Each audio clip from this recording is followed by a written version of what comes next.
지난번에 말씀을 통해서 여호수아의 말씀을 지났는데 이어지는 말씀을 계속 증거하려고 합니다. 여러분 그 이스라엘 백성들이 가나안 땅에서 광야에서 40년 동안 이렇게 머물고 있다가 드디어 모세의 다음가는 그 여호수아의 지도자에 의해서 가나안 땅에서 이제 가나안 땅으로 접어들게 되죠. 요단강을 육지처럼 건너고 이제 첫 성인 이 여리고라고 하는 이 성을 무너뜨리는 데 있어서는 저들이 하나님의 말씀을 철두철미하게 순종하면서 이루어진 사건이죠. 그러니까 하나님의 말씀에 철두철미한 순종이 결국은 여리고를 어마어마한 거대한 성을 무너뜨리게 됐던 그런 기적을 맛보게 됐다라고 하는 거죠. 그래서 이스라엘 백성들에게는 어떤 맛을 알았어요? 어떤 맛을 알았냐면 순종의 맛을 알았어요. 순종하면 이런 결과가 있구나. 순종하면 이런 하나님의 능력이 준비되어 있었구나 라는 것을 그들은 순종이라는 맛을 알고 있었어요.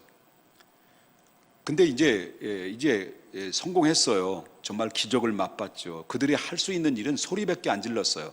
나팔을 불고 소리밖에 안 질렀고 도를 할 때 돌았습니다. 그래서 한 바퀴씩 돌아라 그러면 예 대답했어요. 그리고 돌았어요. 또 한 바퀴씩 돌아라 그러면 예 돌았어요. 군소리 하지 않았어요. 그리고 아무 말도 하지 않습니다. 잡소리도 안 했습니다. 그저 아무 말도 없이 하나님이 지시하는 대로 하루에 한 바퀴씩 돌았습니다. 7번째는 7바퀴 돌았어요. 그리고 마지막에 함성을 지르렀습니다. 그게밖에 없어요. 그들이 하는 거는 돌았고 아무 말도 없이 있다가 소리 질러할 때 소리 질렀을 뿐이에요. 그건 순종했다는 거예요. 근데 순종했을 때 어떤 일이 벌어지냐면 그 거대한 여리고성이 와르르 무너지게 된 거죠. 그게 누구의 능력이었습니까? 이스라엘의 힘도 아니고 전투력도 아닙니다. 전적인 하나님의 능력으로 바로 순종을 통해서 기적을 그들은 경험을 하게 됐다라고 하는 겁니다. 그래서 이스라엘 백성들은 무슨 맛을 알았냐면 순종에 이런 결과가 오는구나라는 것을 그들은 순종의 맛을 알게 됐다라고 하는 거죠. 그런데 문제는 바로 뭐냐면 이제 여리고를 넘었어요. 여리고를 점령했어요. 그 다음에 이제 하나만 넘으면 돼요. 하나만 넘으면 되는데 그게 바로 뭐냐면 아이성이라는 것이 또 하나 기다리고 있거든요. 근데 아이성이라고 하는 나라, 이 성이라고 하는 성은요, 이 여리고 성에 비해서는 너무 작은 성이에요. 보잘것없는 성이에요. 그런데 이스라엘 백성들이 묵토떼고 댐비다가 이 아이성의 전투에서 완전히 패망하고 말았어요. 그렇게 한마디로 말한다면 이스라엘 백성들이 완전히 마음이 녹아버렸어요. 얼마나 처참하게 대패를 했는지 이 36명이 거기에 죽게 됐고요. 거기서 모든 이스라엘 군사들이 이 아이성에 있는 사람들로부터 쫓김을 당해가지고요. 많은 부상도 임했었을 것이고 그리고 또한 퇴각하는 그런 패배를 쓴 잔을 마시게 되는 원인이 됐다라고 하는 것입니다. 그래서 이 모습을 이런 결과를 보면서 여러분 그 여호수아는 어떻습니까?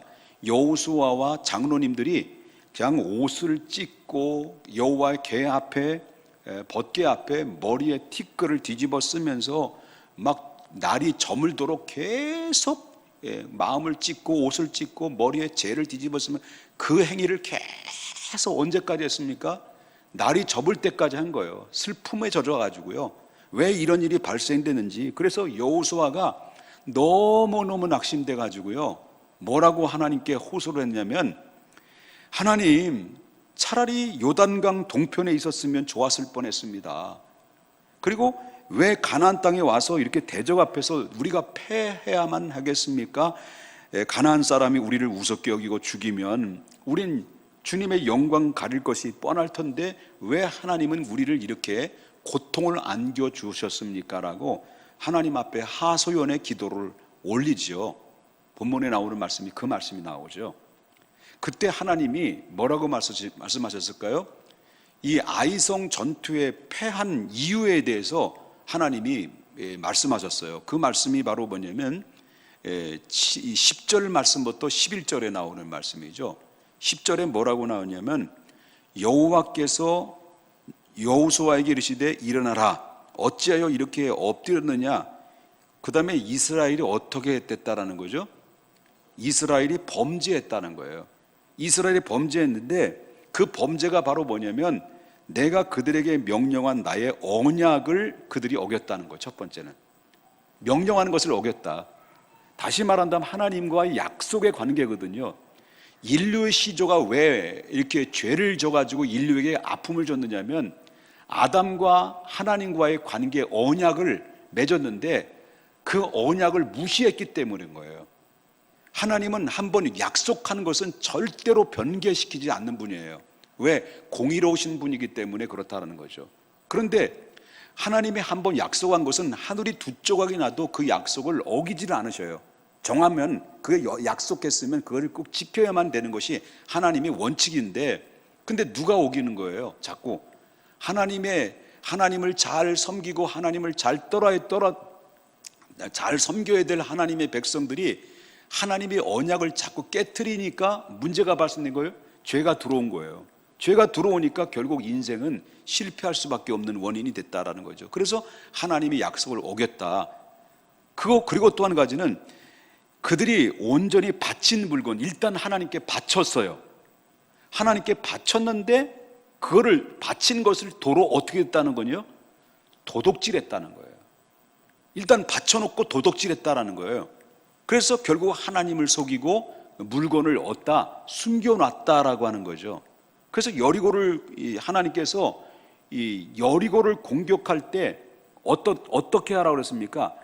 하나님이 공격할 때 여리고성 가운데서 모든 그 물건들이 있잖아요. 전리품들이 있잖아요. 전리품들은 땅에서 첫 번째 것은 여호와께 드리라는 거예요. 전부 다 드리는데 첫 번째 거는 여호와 거라는 거예요. 바치라는 거죠. 그래서 여러분 여호수아서 6장 17절에 뭐라고 나옵니까? 이 성과 그 가운데에 있는 모든 것은 누구에게 드리라는 거죠? 여호와께 온전히 바치되라는 말이 나와요. 여기 무엇이든지 우리가 하나님 앞에 우리가 늘 생각해야 될 것은 하나님은 무엇을 기뻐하시느냐? 처음의 것을 기뻐하신다라는 거예요. 처음의 것을 기뻐하시는데 그것을 처음의 것을 하나님 앞에 드리는 것을 몰래 슬쩍 훔쳤다라는 것을 성경에서 말해주고 있습니다. 자, 하나님께서는 결국 이 지파별로 그 문제를 해결할 수 있는 방법은 다른 거 없습니다. 범인을 찾는 건데 지파별로 다 모집을 해요. 그 지파별로 나오게 해서 심지를 뽑게 되고 뽑고 해서 가정에 한 사람이 나오는데 그 한 사람이 범인이다라고 이게 지목하면서 너희가 그 문제를 해결하려면 그 범인을 잡아서 범인을 불사르고 거기에 있는 모든 물건까지 다 불사르라. 이게 명령이었거든요. 자, 이것이 바로 오늘 본문의 전체적인 내용이라고 한다면 이 아이성 전투에서 실패된 원인과 그 교훈을 우리 한번 생각해 보자라고 하는 거죠. 첫 번째는요, 하나님께서는 첫 번째 것을 기뻐하신다라는 것을 아까 말씀을 드렸습니다. 첫 열매를 드리는 것은 범사에 하나님께 감사하는 삶의 첫 발걸음이다라고 할 수가 있다라고 하는 거죠. 그렇기 때문에 극한 상황 속에 있음에서도 불구하고 정말 하나님께서 먼저 드릴 것과 내가 가져야 될 것을 구분할 줄 아는 지혜로운 사람이 결국 지금은 천질적으로 볼 때는 더 어려울 수도 있겠지만은 그러나 훗날에는 더 창대케 되는 놀라운 역사들은 성경에서 얼마든지 발견하게 된다라고 하는 거죠. 여러분 극한 상황 속에 있었을 때 엘리사라고 하는 사람이 있었죠. 엘리야라는 선지자가 있었죠. 엘리야라는 선지자가 사르밧 과부의 집에서 머물고 있었어요. 머물고 있었는데 그때 이제 사르밧 과부는 먹을 식량이 없어요. 마지막 그거 하나 먹고 죽을 수밖에 없는 상황에 놓이는 수밖에 없을 만큼 그 사르밧 그 지역에는 가뭄이 임했어요. 식량 조달이 안 됐다는 거죠. 그런데 그런 가운데 먹을 것조차도 마지막 남아서 그거 먹고 죽어야 될 상황인데 이 엘리야가 사르밧 과부에게 뭐라고 말하냐면 너희는 먼저 그것을 나로 위하여 작은 떡 한 개를 만들어 내게로 가져오고 라고 말합니다. 다시 말한다면 네가 먼저 먹지 말고 내가 먹을 것을 먼저 해오라는 거예요. 엘리야 나쁜 사람이죠. 말이 이해가 안 되죠? 다시 이야기해 줄까요? 엘리야가 사르밧 지역에 과부가 사는 집에 단골 손님에 늘 쉬면서 왔다 갔다 하는 사람 중에서 거기 쉼터예요. 근데 사르밧 과부의 그 지역에 가뭄이 임했어요. 먹을 게 없는 거예요. 마지막 한 모금, 마지막 떡 한 덩이 만들어 놓고 아들과 먹고 이제는 먹을 식량조차도 없을 만큼 굶어 죽어야 돼요.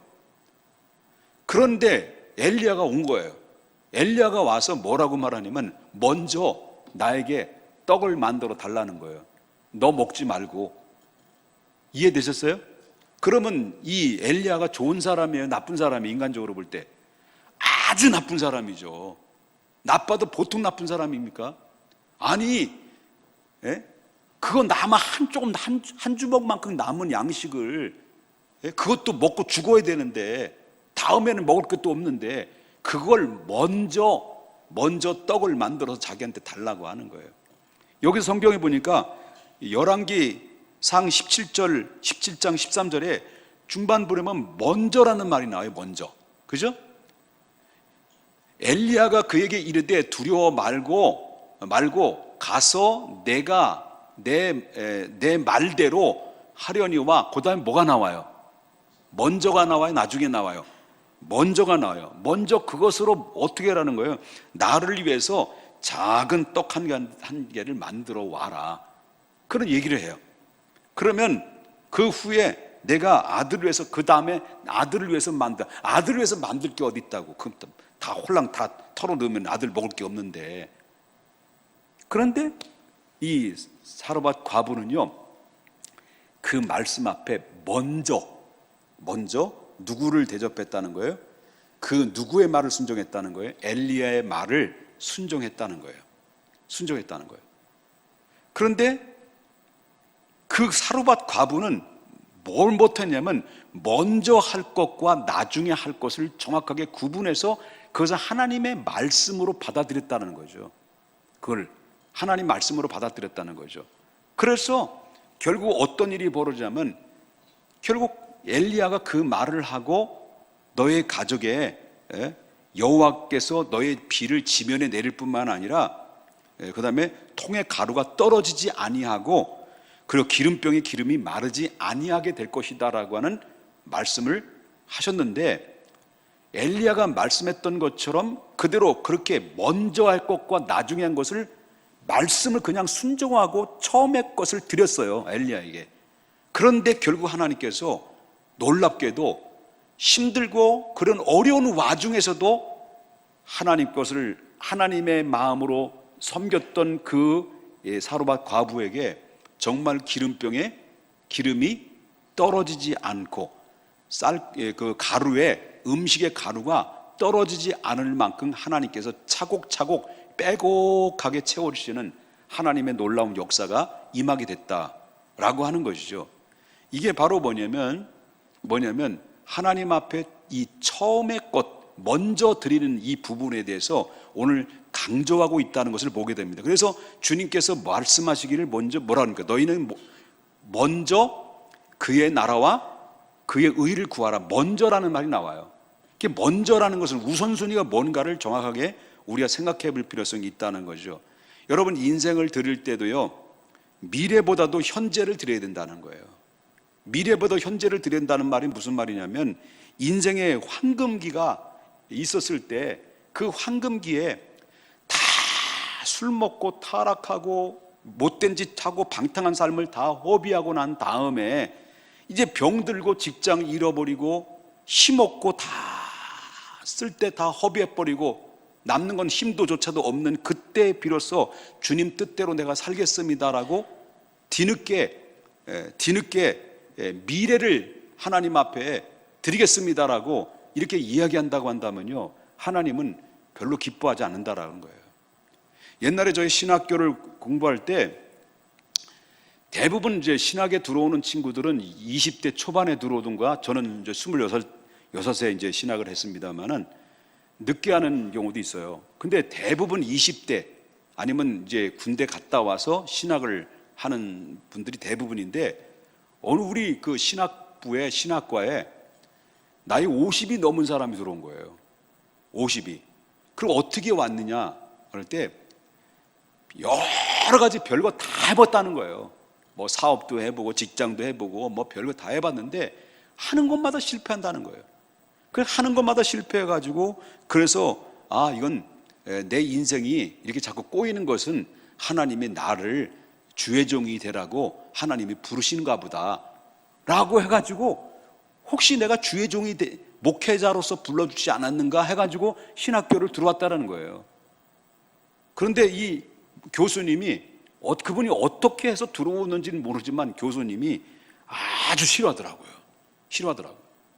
그러니까 여태까지 그렇게 허비한 인생으로 살았고 실패한 인생이 살아와서 뒤늦게 50이 넘어가지고 신학을 공부하면 앞으로 목사 되려면 7년 동안 공부해야 되는데 이제 50이 넘어가지고 7년 되면 60이 되고 목사 안수 받을 때 60이 다 돼가지고 목사 안수 받아가지고 개척하고 뭘 어떻게 하겠다는 거냐고요. 막 뭐라고 그러려고 그러시더라고요. 그냥 좀 별로 이렇게 안 좋아하시더라고요. 그러니까 뭘 의미하냐면 젊은 시절에 다 허비하고 힘을 잃어버리고 능력이 없고 직장 잃어버리고 물질을 잃어버렸을 때 그때 아무리 하고 싶어도 뭐합니까? 못한다는 거예요.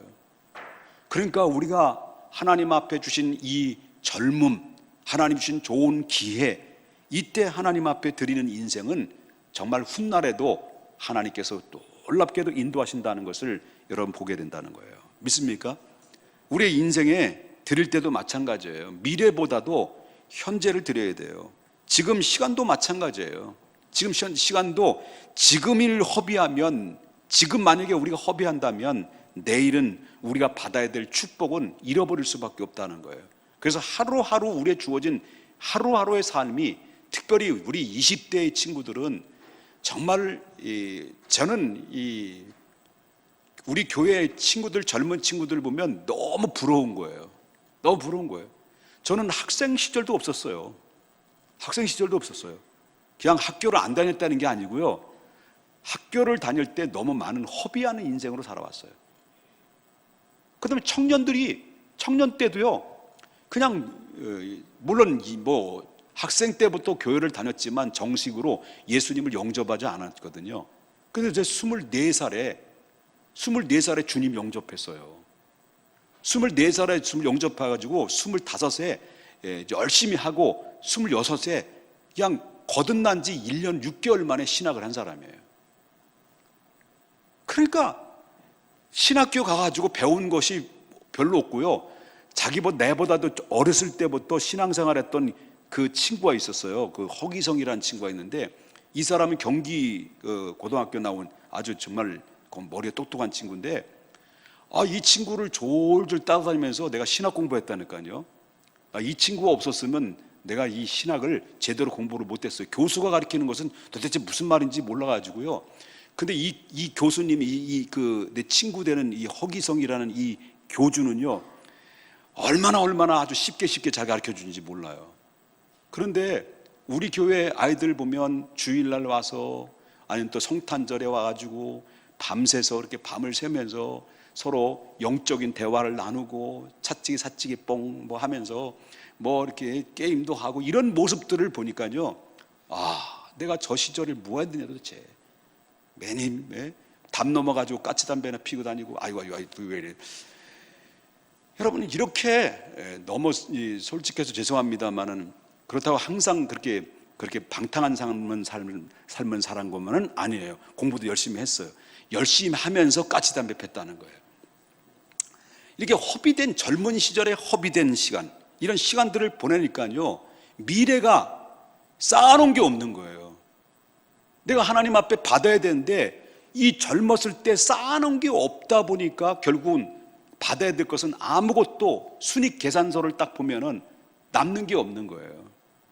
그러니까 우리가 지금부터 하나님의 일을 하는데, 여러분, 우리가 은혜 중에 은혜는요, 우리가 일할 수 있는 기회 주실 때, 건강 주실 때, 물질 주실 때, 그리고 시간 주실 때 하나님 앞에 거룩한 욕심으로 하나님 앞에 드리는 삶을 살아야 된다.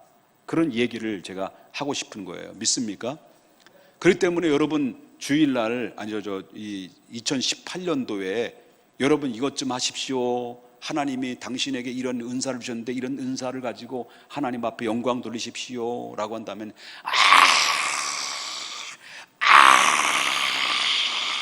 그러지 말라는 거예요. 그러지 말라는 거예요. 이게 왜 이거냐는 거예요. 왜? 이거는요, 내가 주의 일을 할 수 있는 기회를 주신 거예요. 기회를 주신 거예요. 그런데 왜 하냐는 거예요. 왜 하냐는 거예요. 그럼 이것은 바로 누구에게, 하나님, 이건 뭘 말하냐면, 하나님, 앞으로의 나의 축복이나 나의 자녀의 축복이나 나의 가정의 축복은 누구한테 가라는 거예요? 예? 예? 누구한테 가라는 거예요? 이 사람한테 가게 하십시오라는 거예요. 이거나 똑같은 거예요.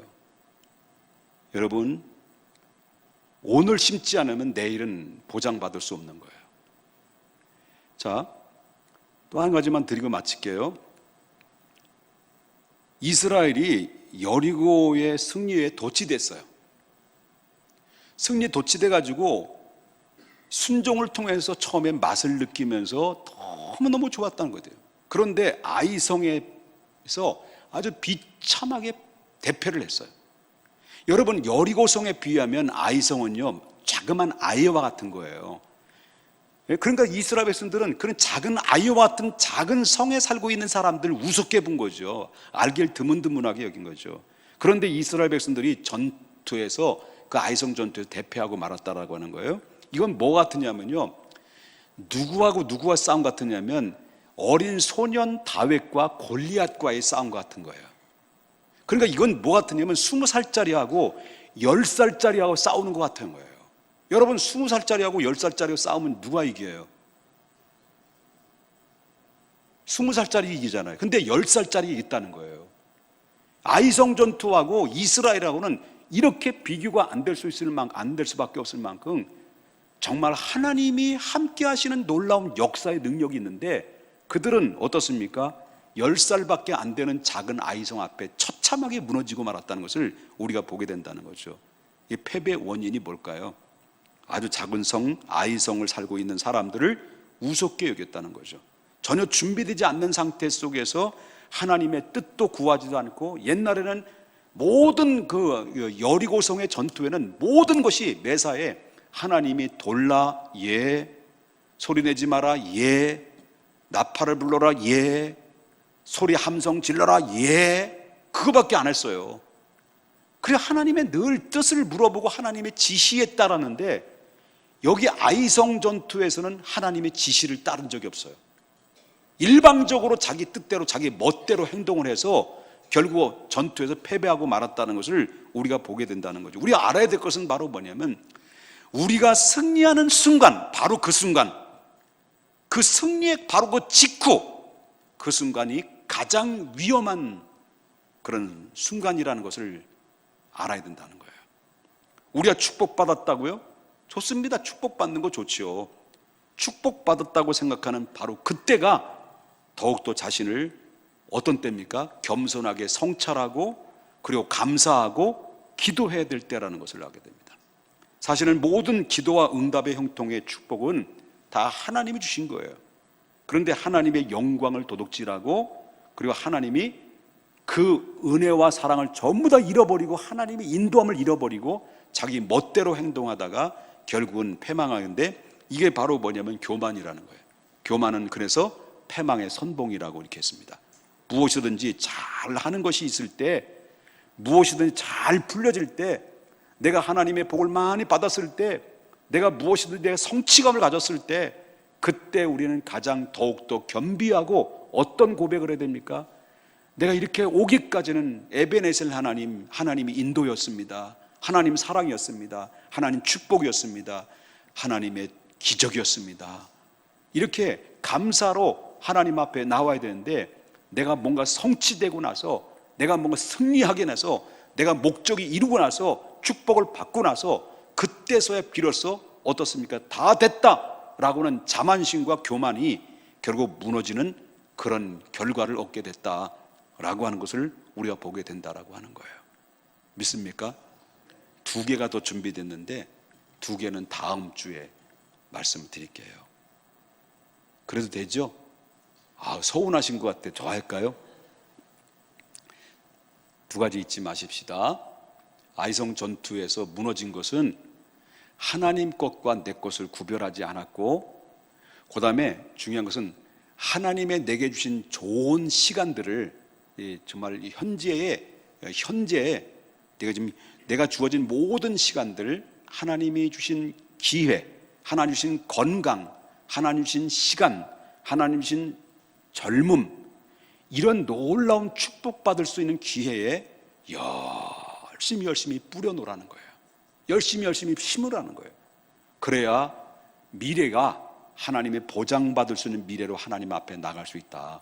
그래서 젊은 우리 청년들은요, 너무 허비하는 인생 살지 말고요, 정말 하나님께 영광 돌리며 살아야 돼요. 우리 군대 가잖아. 1월 1일 날 가나? 예찬이 형제? 2일 날 우리 청년들이 5명이 한꺼번에 그냥 군대 가요. 1월달 2월달 사이에.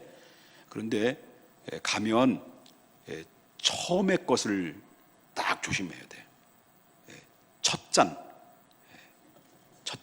그 다음에 한 모금. 첫 잔, 한 모금. 그거 조심하고, 내가 신분을 분명히 밝혀. 나는 교회 다니는 사람입니다. 그래서 배 한 대 딱 맞아. 기합 한번 딱 맞고. 그러면 교회 다니는 사람으로 이제 찍혀. 그러면 이제 열애야. 교회 마음 놓고 다닐 수 있어. 이게 첫 번째가 중요한 거예요. 그치? 규호 형제. 선배가 많이 혹시 또 이거 한 거 아니야? 가서? 그러니까 정말 우리가 젊었을 때, 하나님 많이 뿌려놨을 때 훗날에 하나님의 축복의 사람이 된다는 것을 기억하고요. 성취감 있고 승리했을 때 조심하라. 더 겸손하라. 하나님 앞에 준 많은 것을 받을수록, 그리고 많은 것을 성취할수록, 승리할수록, 받을수록 더 겸손하게 주님을 바라보면 더 큰 것을 주신다는 것을 기억해야 될 줄 믿습니다. 기도하겠습니다.